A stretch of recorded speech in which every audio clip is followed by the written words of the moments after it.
Again, welcome to my class students. This is Jyoti Tiwari and today I am going to explain you question and answers of the lesson A Triumph of Surgery,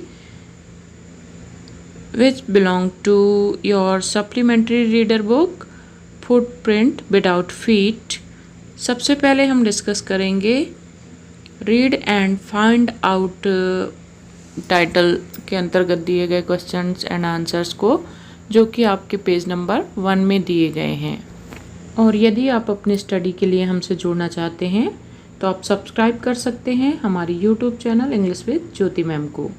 तो चलिए शुरू करते हैं आज की class और देखते हैं first question. First question is why is Mrs Pomfrey worried about tricky. Mrs Pomfrey tricky के बारे में चिंतित क्यों थी, ट्रिकी को लेकर चिंतित क्यों थी। ट्रिकी उनका डॉग था। Mrs Pomfrey observe that tricky was a little listless and less active. Mrs Pomfrey ने यह अनुभव किया कि ट्रिकी जो था वह थोड़ा सा हतोत्साहित था और कम एक्टिव था। She thinks he is suffering from mall nutrition and needs more energy. उन्होंने सोचा कि यह कुपोषण का शिकार है और इसे अधिक एनर्जी शक्ति की ज़रूरत है। चलिए देखते हैं अगले क्वेश्चन को। What does she do to help him. Is she wise in this. उसने डॉग की सहायता के लिए क्या किया, क्या यह तर्कसंगत या उचित था।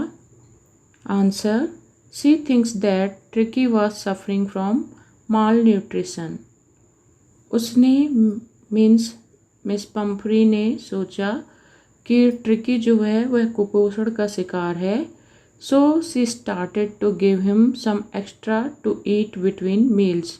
तो उन्होंने कुछ एक्स्ट्रा भोजन उसके खाने के बीच में देना स्टार्ट किया। She is not wise in doing so. वह ऐसा करने में बिल्कुल सही नहीं थी। Because over feeding made the dog more lazy and fat.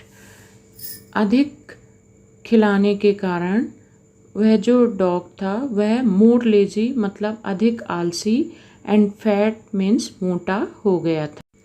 Means उनका डॉग को एक्स्ट्रा मील देना बिल्कुल भी सही नहीं था। Next question, who is I in the story. इस स्टोरी में आई कौन है।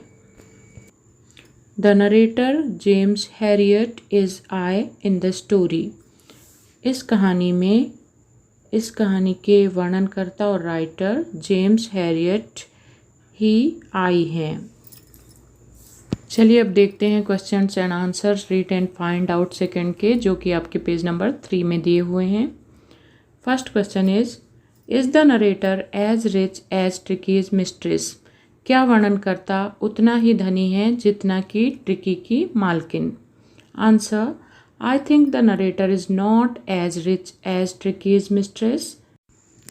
We can say so because the narrator was fascinated by how lavishly Mrs. Pumphrey spends on well-being and maintenance on her pet.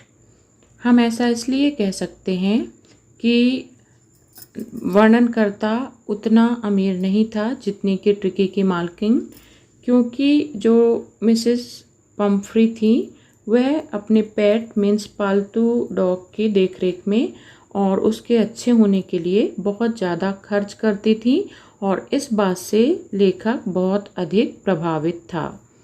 इसलिए हम कह सकते हैं कि वह उतना रिच नहीं था। Next question, how does he treat the dog. उसने मीन्स जेम्स हैरियट ने डॉग का उपचार कैसे किया। Answer, he took the dog in his hospital and let him tricky mixed with other dogs. उसने वह ट्रिकी को अपने हॉस्पिटल ले गया क्योंकि वह एक वेटनरी सर्जन था और उसे अन्य डॉग्स के साथ मिक्स होने दिया। He did not give him any medicine. उसने ट्रिकी को कोई भी दवाई नहीं दी। He cured the dog by placing it in the natural environment. उसने डॉग का उपचार उसे प्राकृतिक वातावरण में ढालकर किया। चलिए देखते हैं अगले क्वेश्चन को। Why is he tempted to keep Tricky on as a permanent guest? वह ट्रिकी को अपने स्थायी मेहमान के रूप में रखने के लिए लालायित क्यों था? टेम्प्ट मीन्स लालायित होना। Answer, mister Herriot is tempt Tricki on as a permanent guest because of the good food and wine which he is enjoying in Tricki's name. Mister Herriot Tricki को अपना स्थायी मेहमान इसलिए रखना चाहते थे क्योंकि वह उसके नाम से अच्छा खाना और वाइन एंजॉय कर रहे थे। He did not want to lose the luxurious inflow of fresh egg, wine and brandy. वह जो लग्जरियस जो कंटिन्यूटी थी एग आने की, वाइन एंड ब्रांडी, उसको वह छोड़ना नहीं चाहते थे। ट्रिकी के नाम पर उसकी मिस्ट्रेस जो अच्छा खाना और वाइन वगैरह भेजती थी उसको वो एंजॉय करना चाहते थे। Next question, why does Mrs Pomfrey think the dogs recovery is a Triumph of surgery? Mrs Pomfrey ऐसा क्यों सोचती हैं कि डॉग की जो रिकवरी थी उसका ठीक होना सर्जरी की विजय थी? Answer, Mrs Pomfrey thinks so because tricky was very serious. Mrs Pomfrey ने ऐसा इसलिए सोचा क्योंकि ट्रिकी बहुत ज़्यादा बीमार था। According to her there was very few chances of his recovery. उनके अनुसार डॉग के ठीक होने के बहुत ही कम चांस थे।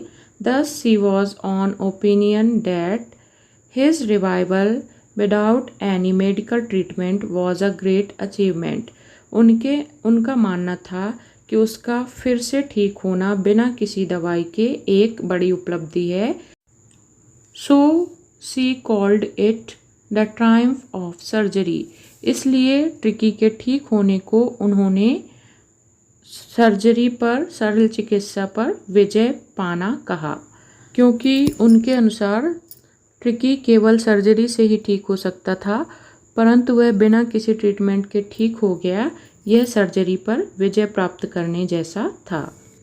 तो ये थे question and answers of the lesson a Triumph of surgery. I hope you will like this video. If you like it, then subscribe the channel. Your subscription inspire us to make more videos like this and share it to more students. And keep on watching English with Jyoti ma'am. Thank you.